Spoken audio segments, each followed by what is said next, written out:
सभी के लिए गुड मॉर्निंग। नवीन सुबोध स्कूल की ऑनलाइन क्लास के प्लेटफॉर्म पे सभी बच्चों का स्वागत है। देखो बच्चों, कल हमने बात की थी किस पे, मानव जनन तंत्र जो है इसके डायग्राम की आपसे कहा था कि कल आपको वीडियो की शुरुआत करने से पहले आपको डायग्राम बने हुए मिलेंगे। या तो ये डायग्राम आप अपनी बुक में से बना सकते हो, अदरवाइज इनके आप एक बार इनको लेबल कर देना, तो इनका एक स्क्रीनशॉट ले लेना और उसको अपनी पीडीएफ में या अपने नोट्स जो आप लोग बनाओ वहाँ पे आप कंप्लीट कर लेना। तो देखो, मानव जनन तंत्र की यदि हम संरचना को देखें तो आपको बताया था कि मानव जनन तंत्र की संरचना जो होती है ये इसका क्या है, एक अनुदैर्ध्य काट है। मानव जनन तंत्र की ये एक अनुदैर्ध्य काट है और अनुदैर्ध्य काट में हमें कौन कौन से भाग दिखाई दे रहे हैं वो ध्यान से देखते चलना। आपको बताया था कि सबसे पहले इसके अंदर देखो कौन कौन सी संरचनाएं हैं, इनको हम लेवल कर रहे हैं। यदि आपके लिए आया तो इसको चित्र आएगा पेपर में बनाने के लिए।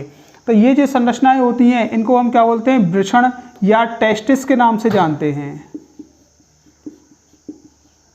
टेस्टिस या इसको वृषण, ठीक है, जो कितनी होती हैं, 2 होती हैं। अगला वृषण जो होता है, वृषण के ऊपर ये वाला जो भाग होता है, ये वाला जो भाग है इसको हम बोलते हैं अधिवृषण या इसको एपिडिडाइमिस के नाम से जानते हैं, अधिवृषण के नाम से, ठीक है। तीसरा, अधिवृषण जो होता है, अधिवृषण से आगे की ओर किसका निर्माण होगा, शुक्र वाहिनी का निर्माण होता है, ठीक है, शुक्र वाहिनी, शुक्र वाहिनी, इसको क्या बोलते हैं, बास डिफरेंस के नाम से, ठीक है, बास डिफरेंस के नाम से इसको जानते हैं। अगला शुक्र, ये जो संरचना होती है इसको हम क्या बोलते हैं, ब्लेडर या मूत्राशय के नाम से जानते हैं, ब्लेडर या मूत्राशय, ठीक। मूत्राशय से ये वाली जो संरचनाएं होती हैं इनको क्या बोलते हैं, मूत्र वाहिनी के नाम से जानते हैं, यूरिनरी डक्ट के नाम से इसको जानते हैं। इसके अलावा ये वाले जो भाग होते हैं इनको बोलते हैं सेमिनल वेसिकल या इसको क्या बोलते हैं, हम शुक्राशय के नाम से जानते हैं।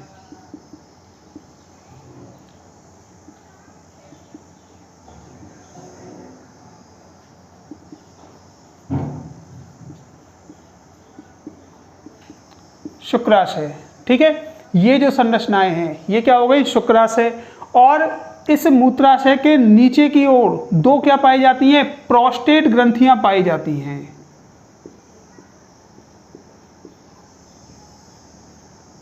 प्रोस्टेट ग्लैंड ये पाई जाती हैं, ठीक। और प्रोस्टेट ग्लैंड के नीचे वाला जो भाग होता है, इस वाले भाग को, इसको हम बोलते हैं मेम्ब्रेनस पार्ट के नाम से या इसको हम बल्बो यूरिथ्रल ग्लैंड के नाम से भी जानते हैं। ध्यान रखना, इसको हम मेम्ब्रेनस पार्ट या इसको हम बल्बो यूरिथ्रल ग्लैंड के नाम से या बल्बो यूरिथ्रल ग्रंथि के नाम से जानते हैं। हिंदी में भी इसका यही नाम है और अंग्रेजी में भी इसका यही नाम है। इसके बाद में ये जो संरचना होती है ये क्या कहलाती है, पेनिस यूरेथ्रा कहलाती है, ठीक है, या पेनाइल यूरेथ्रा कहलाएगी ये वाली पूरी संरचना। इसको हम बोलते हैं मूत्र मार्ग के नाम से, मूत्र मार्ग या इसको यूरेथ्रा के नाम से जानते हैं। और यूरेथ्रा का ये वाला जो भाग होता है ना, इसी भाग को हम क्या बोलते हैं, शिशनीय भाग के नाम से जानते हैं। एक यूरेथ्रा के आपको कल 3 भाग बताए थे। 3 भाग कौन कौन से, एक तो प्रोस्टेट ग्रंथियों के बीच में होता है जिसको हम प्रोस्टेटिक पार्ट के नाम से जानते हैं। दूसरा, बल्बो यूरिथ्रल ग्लैंड के बीच वाला ये जो भाग होता है इस भाग को हम बोलते हैं कौन सा, मेम्ब्रेनस पार्ट के नाम से।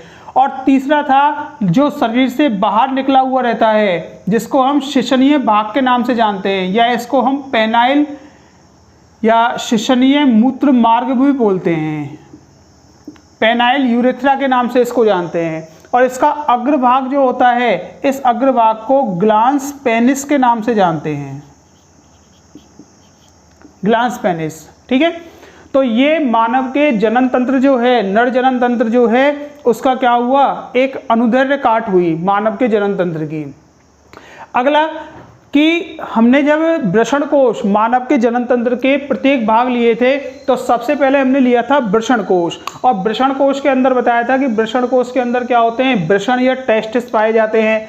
तो वृषण कोश, ये वाला जो डायग्राम है ना, वो वृषण कोश की एक अधरवर्ती या वृषण कोश की क्या है, लंबवत या अनुदैर्घ्य काट है।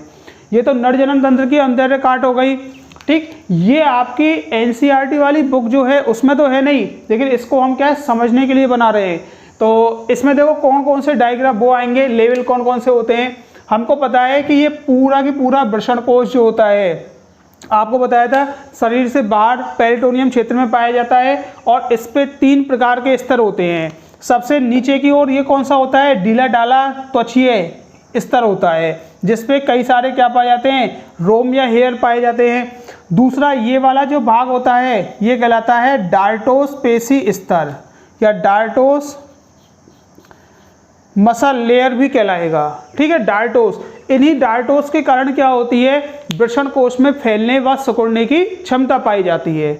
अगला डार्टोस पेशी स्तर के साथ में इसमें कुछ क्या पाए जाते हैं, तंतु स्तर भी पाए जाते हैं, जिन्हें हम स्पर्मेटिक फेशिया के नाम से जानते हैं, ठीक है, स्पर्मेटिक फेशिया के नाम से, सॉरी। ये क्या होती है, एक प्रोटीन होती है। स्पर्मेटिक फेशिया जो होती है वो एक प्रोटीन के तंतुनुमा संरचना के रूप में रहते हैं, या प्रोटीन होती है तंतु में, या फाइबर प्रोटीन होती है, ये कह सकते हैं। अगला ये बताया था कि वृषण कोश जो होते हैं ना, इनमें क्या होते हैं, बीच में एक सेप्टम बन जाता है, ध्यान हो तो। इस सेप्टम को हम स्क्रोटल सेप्टम के नाम से जानते हैं, या इसको वृषण कोश पट के नाम से, वृषण कोश पट के नाम से भी इसको जानेंगे। और प्रत्येक पट में या प्रत्येक गोलार्ध, 2 गोलार्धों का निर्माण हो गया, प्रत्येक गोलार्ध में क्या आ जाते हैं, एक एक वृषण आ जाते हैं, एक एक वृषण स्थित होते हैं, टेस्टिस पाए जाएंगे। और इस टेस्टिस में आपको पता है ये वाला जो भाग है फूला हुआ, ये क्या कहलाएगा, अधिवृषण कहलाता है। ये वाला भाग जो होगा वो अधिवृषण कहलाएगा। ये जो संरचनाएं हैं इनको हम क्या बोल रहे हैं, टेस्टिस के नाम से जान रहे हैं, ये टेस्टिस होती हैं। और ये अधिवृषण से लंबी नलीनुमा जो संरचना निकल रही है इसको क्या बोलते हैं, शुक्र वाहिनी के नाम से जानते हैं, ठीक है, शुक्र वाहिनी हो गई। इसके अलावा आपको ये बताया था कि वृषण जो होते हैं वो इस उदर गुहा से एक कैनाल होती है, इस कैनाल को हम बोलते हैं इनगुइनल कैनाल,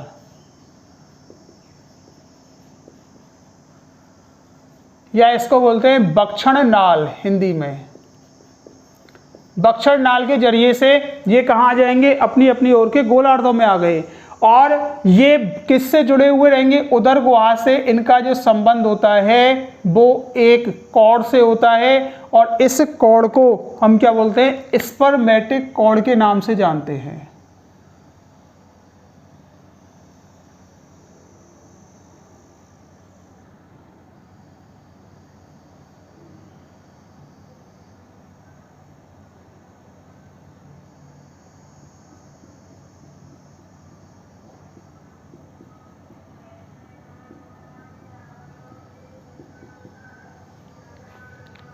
ठीक है, इस कॉर्ड को हम बोलते हैं स्पर्मेटिक कॉर्ड।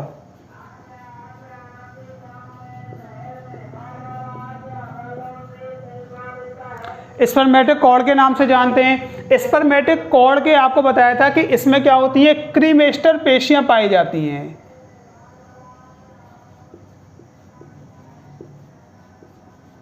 क्रीमेस्टर पेशियां, ठीक है, हिंदी में भी इनको क्रीमेस्टर बोलेंगे, इंग्लिश में भी क्रीमेस्टर पेशियों के नाम से जानेंगे। क्रीमेस्टर पेशियों के समानांतर आपको बताया था कि इसमें क्या मिलती हैं, रक्त की वाहिकाएं पाई जाती हैं, मतलब आर्टरी और वेन, धमनी और शिराएं पाई जाती हैं। इसके अलावा स्वायत्त तंत्रिका भी पाई जाती हैं, मतलब ऑटोनॉमिक नर्व भी इसी के समांतर पाई जाएंगी। लसका वाहिनी भी पाई जाती हैं। और एक चीज़ और बताई थी कि इसी स्पर्मेटिक कॉर्ड में क्रीमेस्टर पेशियां जो ये आ रही हैं डॉट डॉट डॉट करके, इसी के समानांतर क्या होती है, ये शुक्र वाहिनी जा रही है, ठीक है, शुक्र वाहिनी जा रही है। और ये जो संरचना होती है वो किसकी होती है, पेनिस की टीएस होती है। ये जो पेनिस है कल आपको बताया था कि इसकी क्या है, टीएस हम काटते हैं। तो टीएस काटने पे इसमें दो प्रकार की 3 ऊतक पाए जाते हैं। दो तो क्या होते हैं, कॉर्पोरा कैवर्नोसा, और एक क्या होता है, कॉर्पस स्पंजियोसम के नाम से इसको जानते हैं। ठीक है, तो ये संरचना जो है इसका आप लोग एक बार स्क्रीनशॉट ले लेना और अपनी पीडीएफ या नोट्स जो हैं उनमें इनको जरूर बना लेना।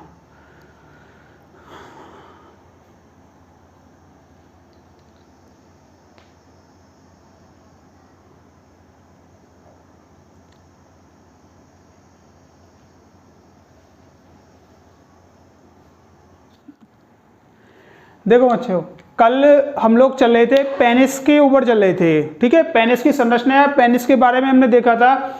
हमने ये देखा था कि पेनिस जो होता है वो लगभग 20 सेंटीमीटर लंबी नलीनुमा संरचना होती है, जो कि ये मूत्राशय होता है ना, इस मूत्राशय से लेके यहाँ से लेके और यहाँ तक की ये क्या होती है, संरचना होती है।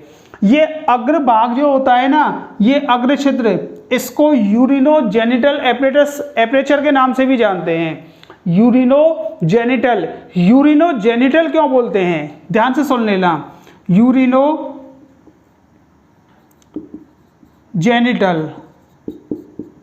ठीक है, क्यों बोलते हैं, क्योंकि ये यूरिन त्यागने का भी काम करेगा और गैमेट्स त्यागने का भी काम करेगा। मतलब मूत्र उत्सर्जन में और जनन में, दोनों में ये क्या होता है, सहायक होता है। अब इसमें इसलिए इसको क्या बोलते हैं, यूरिनोजेनिटल। और ये छिद्र होता है ना, इसको पीनल या पेनाइल मीटस के नाम से भी जानते हैं। आपकी बुक में ये नाम दिया हुआ है, पेनाइल मीटस। ठीक है, ये नाम दिया हुआ है, जबकि इसको यूरिनोजेनिटल एपरेचर के नाम से भी जानते हैं। ठीक है, ये ध्यान रखना, इस नाम से भी आ सकता है। इसको हम हिंदी में मूत्र जनन छिद्र के नाम से जानते हैं, हिंदी में मूत्र जनन छिद्र। तो ध्यान से सुनना, पेनिस जो होता है मूत्राशय से लेके मूत्र जनन छिद्र तक की लंबी नलीनुमा संरचना होती है, जो लगभग 20 सेंटीमीटर लंबी होती है। ठीक है, और ये जो संरचना होती है ना, वो पेशीय संरचना होती है, इरेक्टाइल पेशीय संरचना होती है। और इसको 3 भागों में बांटा था, ध्यान हो तो। वैसे आपको 4 भाग बताए थे। 4 भाग में एक होता है यूरिनो यूरेथ्रा, यूरिनरी यूरेथ्रा, एक ये आपको भाग बताया था। यूरिनरी यूरेथ्रा का काम केवल और केवल किसका होता है, केवल और केवल मूत्र त्यागने का काम होता है। ठीक है, दूसरा आपको बताया था कि ये जो प्रोस्टेट ग्रंथियां होती हैं ना, इन प्रोस्टेट ग्रंथियों के बीच वाला जो ये भाग होगा, प्रोस्टेट ग्रंथियों के बीच वाला भाग जो होता है, इसी भाग को हम क्या बोलते हैं, प्रोस्टेटिक पार्ट के नाम से जानते हैं, प्रोस्टेटिक भाग के नाम से जानेंगे। ठीक है, दूसरा जो भाग होगा ये लगभग कितना होता है, 2 से 3 सेंटीमीटर का होता है। आ गए समझ में। तीसरा आपको बताया था मेम्ब्रेनस पार्ट।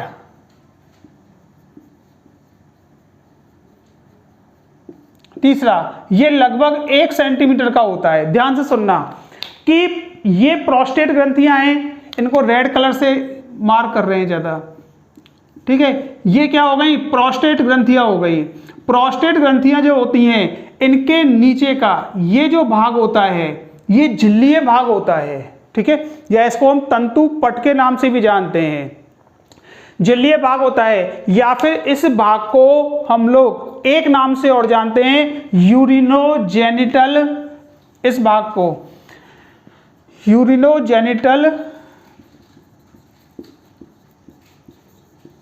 डायफ्राम के नाम से जानते हैं, या हिंदी में इसको बोलते हैं मूत्रोजनन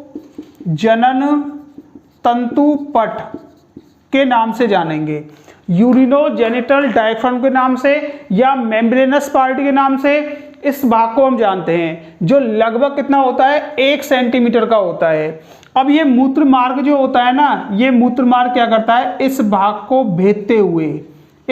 भेदते हुए कहाँ प्रवेश करेगा, नीचे की ओर प्रवेश करता है। देखो इस प्रकार से। और ये ग्रंथियां जो होती, इसमें कौन सी ग्रंथियां होती हैं, बल्वो यूरिथ्रल ग्रंथि और इस बल्बो-यूरिथ्रल ग्रंथि को हम लोग काउपर्स ग्लैंड के नाम से भी जानते हैं। इसका एक नाम और होता है काउपर्स ग्लैंड, ठीक है। हिंदी भी शायद इसकी यही है, हिंदी में भी काउपर्स और बल्बो-यूरिथ्रल हम लोग लिखते हैं। अगला तीसरा पार्ट बताया था आपको, पेनिस वाला भाग या शिशनीय भाग, तीसरा पार्ट जो है, या कैप्सस, शिशनीय या कैप्सस, ये तीसरा पार्ट बताया था। तो देखो ये जो बल्बो-यूरिथ्रल या मेम्ब्रेनस पार्ट होता है, इससे नीचे का ये जो पूरा भाग है ना, इसी को हम क्या बोलते हैं, शिशन के नाम से जानते हैं, जो लगभग 16 से 17 सेंटीमीटर लंबा होता है और शरीर से बाहर निकला हुआ रहता है। ये वाला जो भाग होगा, इस पे क्या होता है, एक त्वचा का आवरण पाया जाता है, त्वचा पाई जाती है, इसमें बाहर की ओर त्वचा पाई जाएगी। और इसका अग्रभाग जो होता है, अग्रभाग को हम क्या बोलते हैं, ग्लांस पेनिस के नाम से जानते हैं। और ग्लांस पेनिस को ढकने वाली ये जो त्वचा होती है, ये वाली त्वचा जो होगी ग्लांस पेनिस को ढकने वाली, इसको हम फोरस्किन या किस नाम से जानते हैं, प्रीप्यूस के नाम से जानते हैं। फोरस्किन या प्रीप्यूस के नाम से जानेंगे, ठीक है। अगली चीज कि ये जो चौड़ा, ये ग्लांस पेनिस का जो चौड़ा भाग होता है, चौड़ा, इसका अग्रभाग जो होगा ना, ये अग्रभाग, इसको तो हम कोरोना के नाम से जानते हैं। और ये जो चौड़ा भाग है, ये साइड वाला जो चौड़ा भाग होगा ग्लांस पेनिस का, इसको हम वेजाइनेलिस मस्कुलाइनस के नाम से जानते हैं। वेजाइनेलिस मस्कुलाइनस के नाम से इसको जानेंगे। अगली बात, एक चीज और बताई थी कि इसमें क्या होती हैं, कई धमनी और शिराएं होती हैं। यदि हम इसकी अनुप्रस्थ काट काटें, ध्यान से सुनना, यदि हम शिशन की अनुप्रस्थ काट काटें तो अनुप्रस्थ काट काटने पे हमें लगभग इस प्रकार की संरचना दिखाई देती है। इस प्रकार की संरचना दिखाई देगी। इसमें क्या होता है, बाहर की ओर इसमें दो प्रकार के तीन क्या मिलते हैं हमारे लिए, इरेक्टाइल टिश्यू पाए जाते हैं। दो प्रकार के तीन इरेक्टाइल टिश्यू बताए थे, जिसमें से दो तो कौन से होते हैं, ये वाले कॉर्पोरा कैवर्नोसा, कॉर्पोरा कैवर्नोसा, और एक जो अधरवर्ती भाग में होता है जिसको हम कॉर्पस स्पंजियोसम के नाम से, कॉर्पस स्पंजियोसम के नाम से जानते हैं, ठीक है। दो होते हैं इसके अंदर, एक तो कौन सा, कॉर्पोरा कैवर्नोसा, दूसरा कॉर्पस स्पंजियोसम के नाम से जानेंगे। और इसके चारों ओर एक आवरण पाया जाता है जिसको हम ट्यूनिका एल्बुजिया के नाम से जानेंगे। इसका नाम होता है ट्यूनिका एल्बुजिया, ठीक। तो ये डायग्राम भी आप एक बार है ना नोट कर लेना, जब शिशन की अनुप्रस्थ काट का चित्र आए तो वहां ये बनानी है। इनमें क्या होती है, आर्टरी पाई जाती हैं, या इसके अंदर धमनियां भी पाई जाती हैं, और इसके अंदर क्या पाई जाती है, शिराएं भी पाई जाती हैं, वेन भी पाई जाएंगी, धमनी और शिराएं भी इनके अंदर पाई जाती हैं।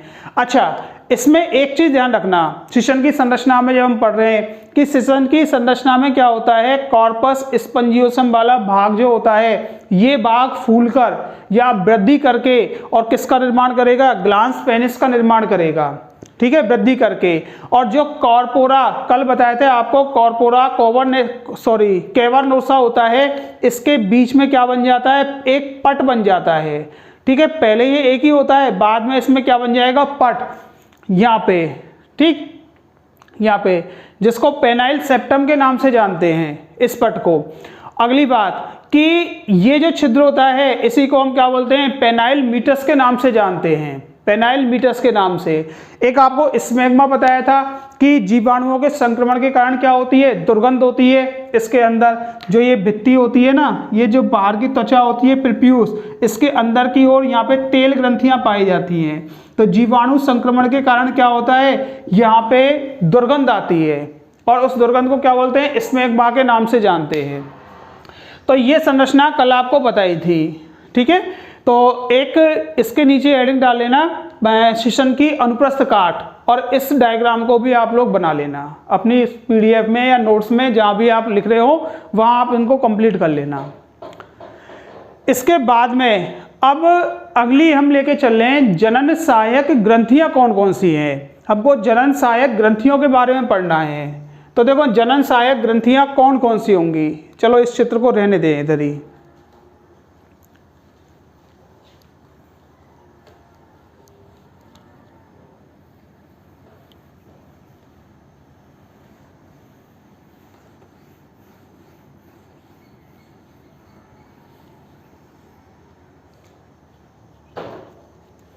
देखो इस चित्र के अंदर जनन सहायक ग्रंथियां कौन कौन सी आ रही हैं, इन पे नाम बोल लिख रहे हैं, उनको एक गोले में बंद कर रहे हैं।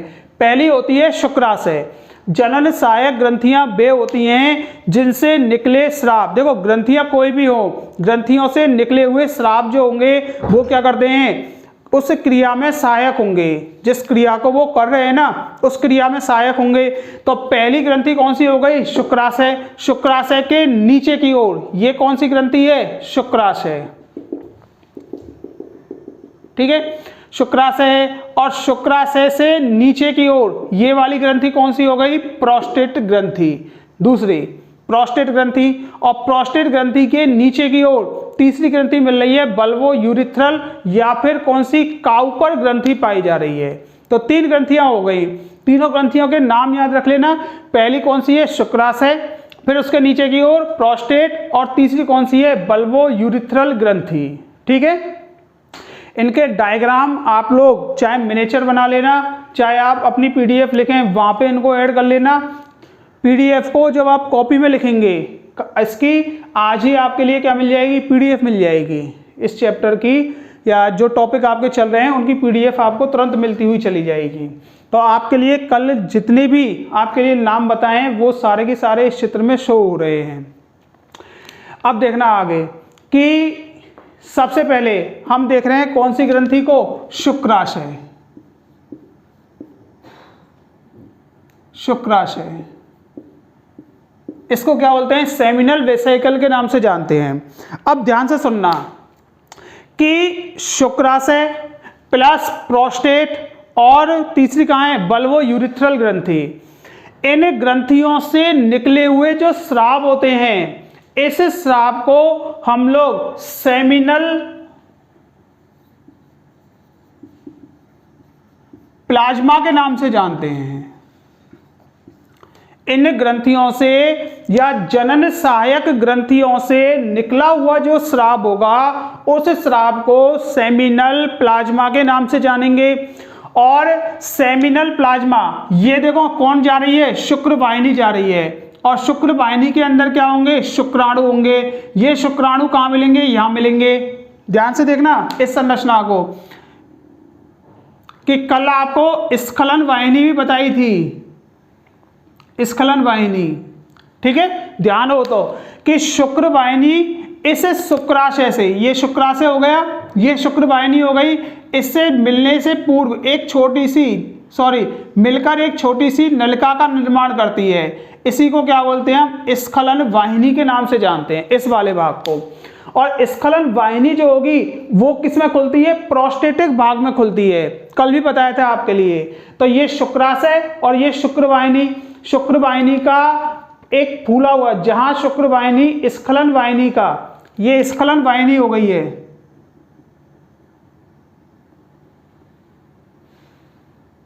ठीक है, ये रेड कलर से स्खलन वाहिनी से पहले शुक्र वाहिनी का कुछ सिरा जो होता है वो फूला हुआ होता है, और इस भाग को हम क्या बोलते हैं, एम्पुला के नाम से जानते हैं।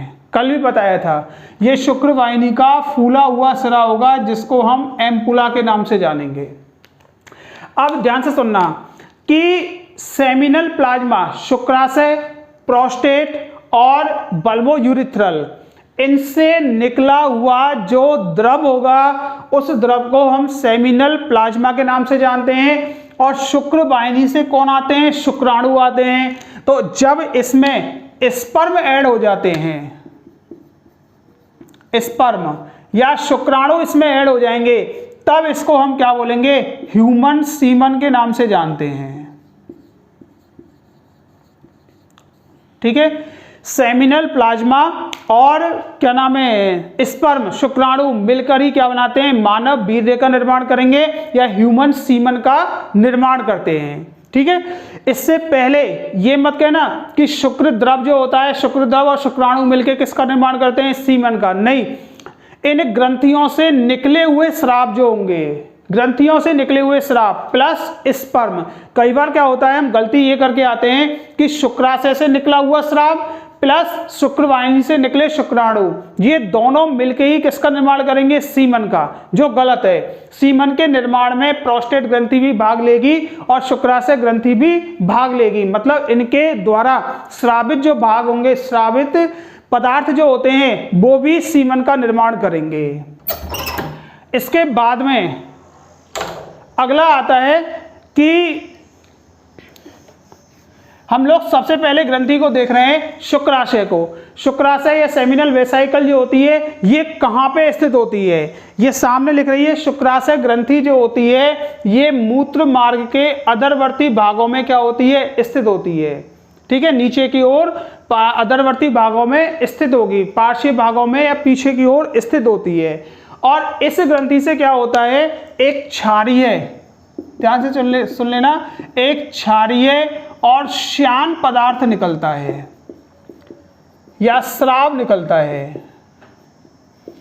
देखो क्षारीय है तो इसकी पीएच जो होती है ना, वो लगभग 7.2 होती है। शुक्राशय से निकला हुआ जो द्रव होगा, इसकी जो पीएच होती है वो लगभग कितनी होगी, 7.2 होती है। और क्षारीय पदार्थ होता है, और ये क्षारीय पदार्थ जो होता है, इस पदार्थ को हम सेमिनल फ्लूइड के नाम से जानते हैं। सेमिनल फ्लूइड, यदि सेमिनल प्लाज्मा आ जाए, ध्यान से सुनना, सेमिनल प्लाज्मा, तो ये इन सब ग्रंथियों का क्या होगा, स्राव होगा वो। और यदि केवल और केवल शुक्राशय से निकल रहा है, तो शुक्राशय से निकलने वाला सेमिनल फ्लूइड होता है, इसको हम शुक्र द्रव के नाम से भी जानते हैं, शुक्र द्रव हिंदी में। और ये मानव सीमन जो होता है, ह्यूमन सीमन जो होता है, उसका लगभग 60% भाग बनाता है। जो ह्यूमन सीमन होगा, मानव वीर्य जो होता है, उसका लगभग 60% भाग बनाएगा ये। ठीक है, अब अगली बात कि इस सेमिनल फ्लूइड के अंदर कौन कौन सी चीजें होती हैं, कौन कौन से पदार्थ होते हैं, इनको आप विशेष ध्यान रखना। बहुत अच्छी चीजें पूछने लायक है, इसमें पूछ सकते हैं आपसे। तो इसमें क्या होती है, फ्रक्टोज शर्करा होती है। फ्रक्टोज ये शर्करा है, नाम के पीछे ओज लग रहा है, फलों से प्राप्त होने वाली शर्करा होती है फ्रक्टोज। तो फ्रक्टोज शर्करा सेमिनल फ्लूइड के अंदर पाई जाती है। एक होता है प्रोस्टाग्लैंडिन्स, ठीक है, सेमिनोजेलिन प्रोटीन। देखना आप, ये तीन रासायनिक पदार्थ जो होते हैं वो इस शुक्र द्रव में पाए जाते हैं। क्वेश्चन आता है शुक्र द्रव में कौन सा पदार्थ पाया जाता है, और इन पदार्थों के काम पूछ सकते हैं आपसे। तो आपको हर ग्रंथि से निकलने वाले स्राव में कौन कौन से पदार्थ होते हैं, ये कंपटीशन लेवल के हैं, ये 12th लेवल पे तो आते ही हैं। उसके अलावा आगामी भविष्य में जो भी कोई एग्जाम होंगे इनसे संबंधित कंपटीशन के, उन सब में ये पूछे जाते हैं। तो देखो फ्रक्टोज क्या होती है, एक शर्करा होती है, शर्करा होती है फ्रक्टोज। और शर्करा जो होती है ना, फ्रक्टोज शर्करा कोई सी भी हो, शर्करा से क्या मिलती है, ऊर्जा मिलती है। ध्यान से सुनना, शर्करा से ऊर्जा मिलेगी। तो फ्रक्टोज जो होगी, यहाँ पे शुक्राणु बने हैं, ध्यान से सुनो, इस वृषण के अंदर शुक्राणु बने, वृषण के अंदर शुक्राणु बनके वो कहाँ गए, फिर अधिवृषण में आ गए, अधिवृषण में से फिर वो कहाँ होंगे, गति करते हुए शुक्र वाहिनी में आ जाएंगे, और शुक्र वाहिनी से वो एम्पुला में, और एम्पुला से वो कहाँ आते हैं, स्खलन वाहिनी में आते हैं। स्खलन वाहिनी में शुक्राणु भी पहुंच रहे हैं और शुक्र द्रव भी पहुंच रहा है। ठीक है, तो यहां तक आते आते इनकी एनर्जी क्या होती है, थोड़ी सी कम हो जाती है। तो इस एनर्जी को बढ़ाने के लिए कौन सी शर्करा होती है, इसमें फ्रक्टोज शर्करा होती है। फ्रक्टोज शर्करा जो होती है, शर्करा का काम 11th में पढ़ के आए होंगे कि इसका काम क्या होता है, शुक्राणुओं को ऊर्जा देना। शर्करा जो होती है वो ऊर्जा देने का काम करती है। तो पहला क्वेश्चन ये हो गया कि शुक्राणुओं को ऊर्जा किससे मिलती है, तो ऊर्जा किससे मिलेगी, फ्रक्टोज शर्करा से। और ये फ्रक्टोज शर्करा किससे निकलती है, सेमिनल फ्लूइड में पाई जाती है, जो कि सेमिनल वेसिकल या शुक्राशय से निकलती है। ठीक है। अच्छा, कई बार क्या होता है, क्वेश्चन ये आ जाता है कि शुक्राणुओं का संग्रहण कौन करता है, शुक्राणुओं का संग्रहण कौन करेगा इस पूरी संरचना में। तो वहां पे क्या है, कई बार हम शुक्राशय करके आते हैं कि शुक्राशय, ये नाम से मालूम पड़ रहा है शुक्राणुओं को आशय देने वाला, नहीं, जबकि इसका मतलब होता है, शुक्राशय का मतलब शुक्र द्रव को निकालने वाला। यहाँ पे हम लोग शुक्राशय करके आते हैं, जबकि शुक्राणुओं को संग्रहित करने का काम आपको बताया था अधिवृषण का होता है, जो कि लगभग 30 दिन तक शुक्राणुओं को संग्रहित करेगा। यदि अधिवृषण से शुक्राणु निकल के और शुक्र वाहिनी में पहुंच रहे हैं, तो शुक्र वाहिनी में पहुंचने के बाद में वो शरीर से बाहर त्याग दिए जाते हैं। तो पहला हो गया कौन सा, फ्रक्टोज। ध्यान से सुन लेना, इनको नोट कर लेना इन चीजों को, कि फ्रक्टोज शर्करा जो होती है वो क्या करती है, शुक्राणुओं को पोषण देने का काम करेगी। दूसरा है प्रोस्टाग्लैंडिंस, प्रोस्टाग्लैंडिंस। प्रोस्टाग्लैंडिंस का काम होता है कि जब भी, ध्यान से सुनना, कि जब भी मैथुन की क्रिया होगी, मैथुन या कॉपुलेशन की क्रिया होगी, अर्थात नर प्राणी जो होता है, नर प्राणी द्वारा अपने शुक्राणुओं को, नर प्राणियों द्वारा अपने शुक्राणुओं को इस पेनिस की सहायता से, किसमें, मादा की वेजाइना जो होती है या मादा योनि जो होती है, इस मादा योनि के अंदर जब छोड़ा जाएगा, ध्यान से सुनना, मैथुन क्रिया के समय जब नर प्राणी द्वारा शुक्राणुओं को फीमेल वेजाइना के अंदर या योनि के अंदर छोड़ा जाता है, तो ये प्रोस्टाग्लैंडिस जो होगा ना, वो इस योनि में संकुचनों को प्रेरित करेगा, संकुचन प्रेरित होंगे, जिससे शुक्राणु कहाँ है, आगे की ओर बढ़ने का काम करेंगे। तो प्रोस्टाग्लैंडिस का काम होता है मादा योनि में संकुचन पैदा करना।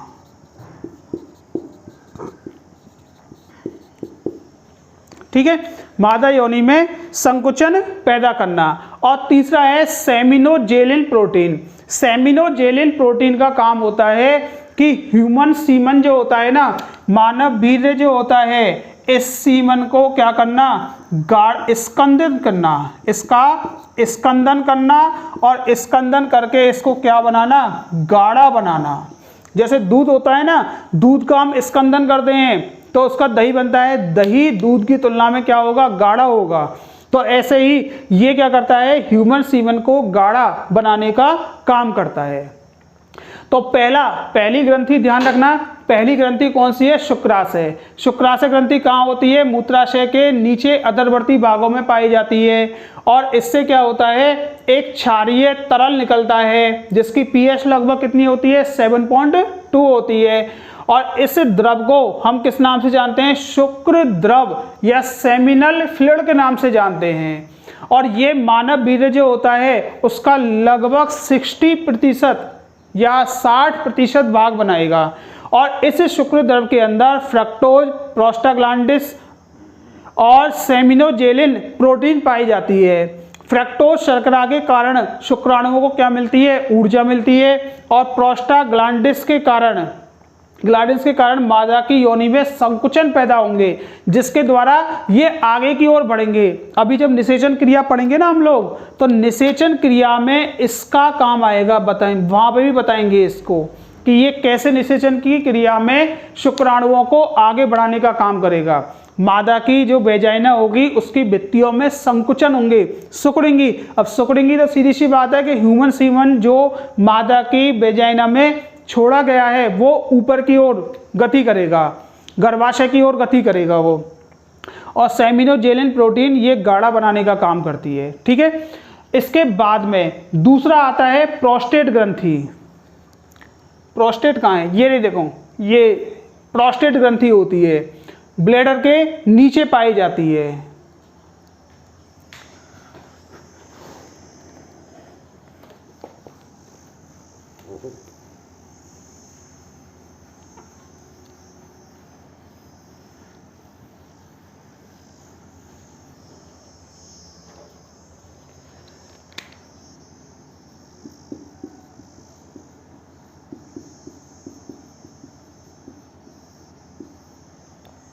देखो प्रोस्टेट ग्रंथि जो होती है, ये प्रोस्टेट ग्रंथि मूत्राशय के नीचे की ओर और सिंगाड़े के आकृति की होती है।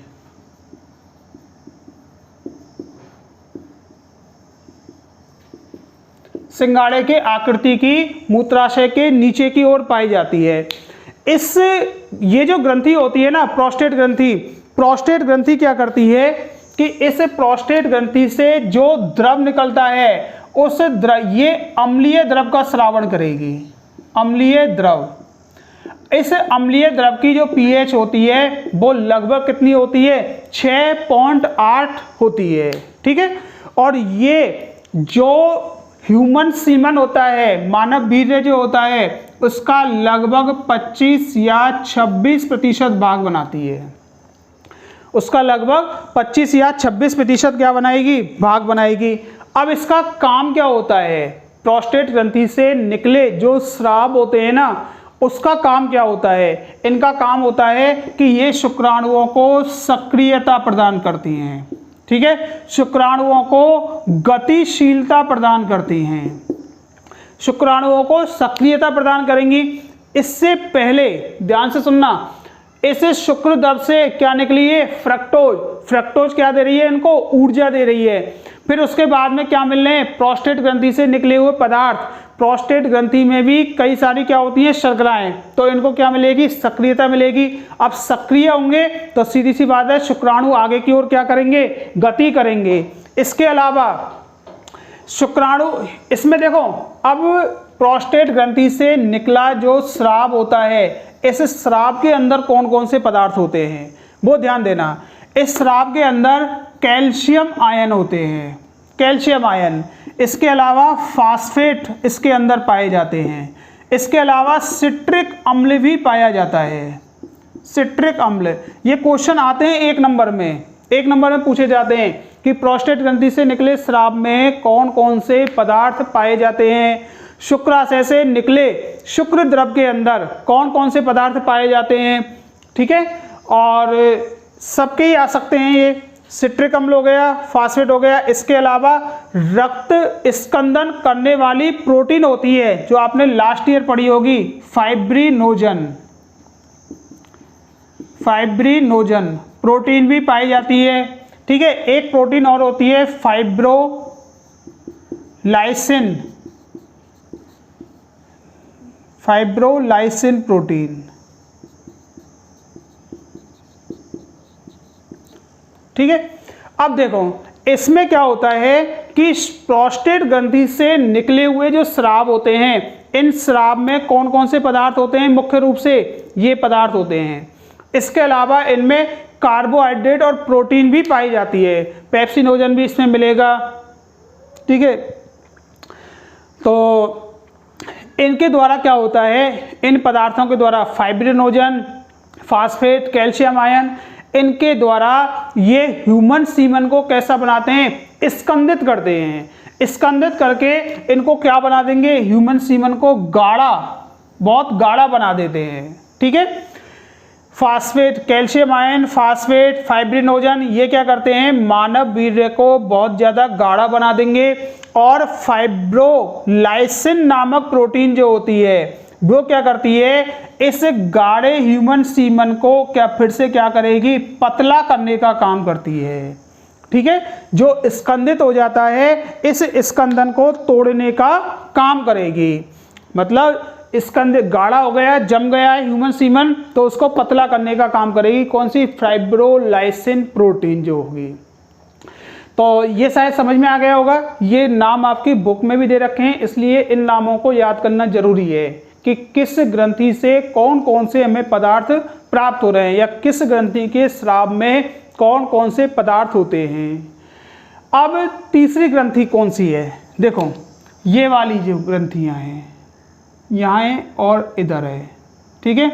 इन ग्रंथियों को हम बोलते हैं बल्बो यूरिथ्रल ग्रंथि या इसको हम बोलते हैं, एक और नाम होता है इसका काउपर्स ग्रंथि।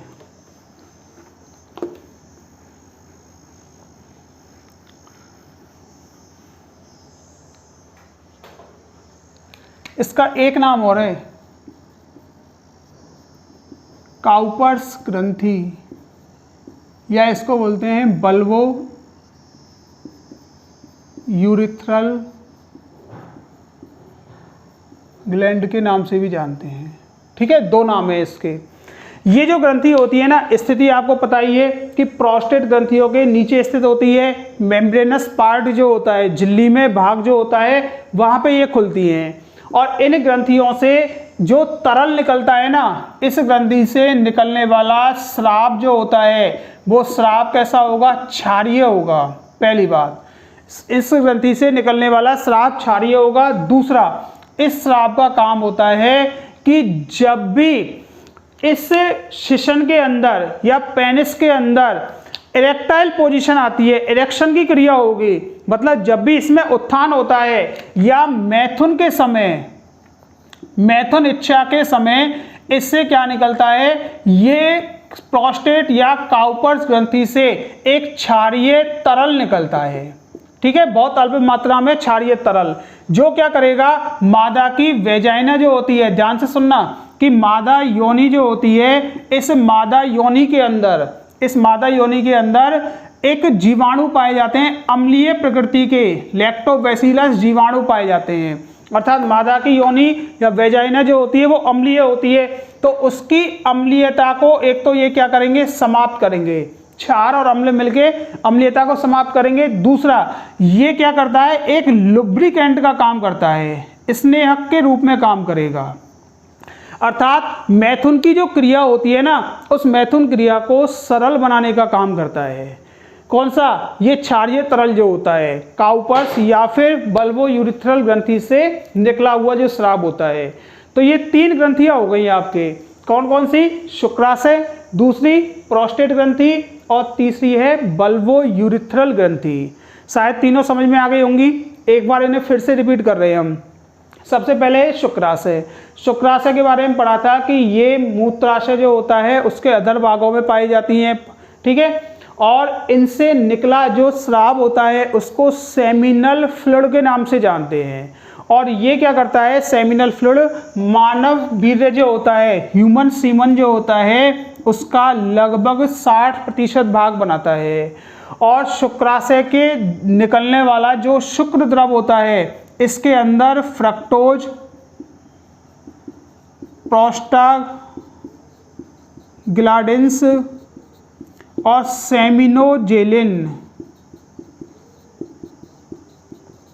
ये प्रोटीन पाई जाती हैं। फ्रक्टोज के कारण शुक्राणुओं को ऊर्जा मिलेगी। दूसरा, प्रोस्टाग्लैंडिस जो होता है, प्रोस्टाग्लैंडिस मादा की वेजाइना में संकुचनों को प्रेरित करेगा। और सेमिनोजेलिन जो होता है ये स्कंदन का काम करेगा, अर्थात ह्यूमन सीमन को गाढ़ा बनाने का काम करेगा। अगला, दूसरा, अब देखो इस फ्रक्टोज की बात कर रहे हैं, इसकी ध्यान से सुन लेना एक नोट डाल के, ये आपके कोर्स में है नहीं लेकिन आपके बहुत काम का है, जो बच्चे आगे नीट की तैयारी कर रहे हैं, कि रेप केस जो होते हैं, ध्यान से सुनना, कि हमारे समाज की सब एक बुराई है, जो रेप केस होते हैं ना, रेप केस में जब भी मेडिकल किया जाता है तो मेडिकल करने पे मादा की वेजाइना में इस फ्रक्टोज शर्करा को देखा जाता है। इस फ्रक्टोज का निर्माण शरीर में कहीं पे भी नहीं होता है, ध्यान से सुन लेना, फ्रक्टोज का निर्माण शरीर में, हमारे शरीर के अंदर कहीं भी नहीं होता है। और ये किस में पाया जाता है, केवल और केवल शुक्राशय से निकले शुक्र द्रव में पाया जाता है। यदि मादा की वेजाइना में या मादा जननांगों में ये फ्रक्टोज पाया जा रहा है तो वो ही रेप केस की क्या करती है, उससे रेप केस की पुष्टि होती है। तो मेडिकल जो होते हैं ना उसमें फ्रक्टोज शर्करा जो होती है इसके द्वारा पहचान होती है। दूसरा है इसके बाद में कौन सा, प्रोस्टेट ग्रंथि। प्रोस्टेट ग्रंथि जो होती है शुक्राशय नहीं, मूत्राशय के नीचे की ओर सिंगाड़े की आकृति की होती है और इससे निकला स्राव जो होता है वो ह्यूमन सीमन का लगभग 25 से 26% भाग बनाता है। ठीक है, इसके अंदर कौन कौन से होते हैं अभी बताए थे, कैल्शियम आयन होते हैं, इसके अंदर फास्फेट एंजाइम फास्फेट होता है, इसके अलावा सिट्रिक अम्ल होता है, इसके अलावा फाइब्रिनोजन मतलब रक्त स्कंदनकारी प्रोटीन होती है और फाइब्रोलाइसिन नाम की प्रोटीन होती है। फाइब्रोलाइसिन जो होती है वो ह्यूमन सीमेन को पतला करने का काम करती है ताकि वो जम नहीं जाए। और तीसरी है काउपर्स या बल्बोयूरिथ्रल ग्रंथि, ये क्षारीय स्राव निकालती है। मैथुन इच्छा के समय ज़्यादा स्रावित होते हैं जो कि मादा की योनि में या मैथुन के समय एक लुब्रिकेंट का या फिर स्नेहक के रूप में काम करेंगे ये। ठीक है, अर्थात मैथुन को सरल बनाने का काम करते हैं। तो ये 3 क्या हो गई, जनन ग्रंथियां हो गई। इसी के साथ में नर जनन तंत्र की जो ये संरचना थी ये भी क्या हो गई, कंप्लीट हो गई। नर जनन तंत्र की संरचना में फिर भी यदि कोई पॉइंट नहीं आया हो समझ में, वो आप लोग एक बार कमेंट्स करके या कॉल करके मैसेज करके कैसे भी बता देना। अब जब आपको नर जनन तंत्र की संरचना बताई थी तो उसमें वृषण के बारे में जब बताया था तो वहाँ केवल और केवल सिंपली थोड़ा सा बताया था, 2-4 लाइन उसमें बताई थी। अब हम अलग से लेके चल रहे हैं वृषण की संरचना। वृषण की संरचना, ठीक है, ये वाला हमारा पॉइंट है इसका। अब हम इस वृषण के बारे में जो हमारा चीफ ऑर्गन्स है, जो कि मुख्य या प्राथमिक लैंगिक अंग होता है नर का, अब इसकी संरचना के बारे में हम लोग पढ़ रहे हैं। इसकी स्थिति पता है हमारे लिए कहाँ पे स्थित होता है, तो इसका एक डायग्राम है, उस डायग्राम से अच्छी तरह समझ में आ जाएगी आपके।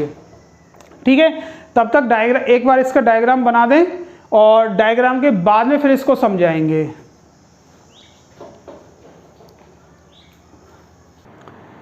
तो देखो जो वृषण की संरचना जो है ना वो हम लोग कल लेके चलेंगे, कल इसका डायग्राम भी और वृषण की संरचना बहुत सिंपल है और इम्पोर्टेंट भी है।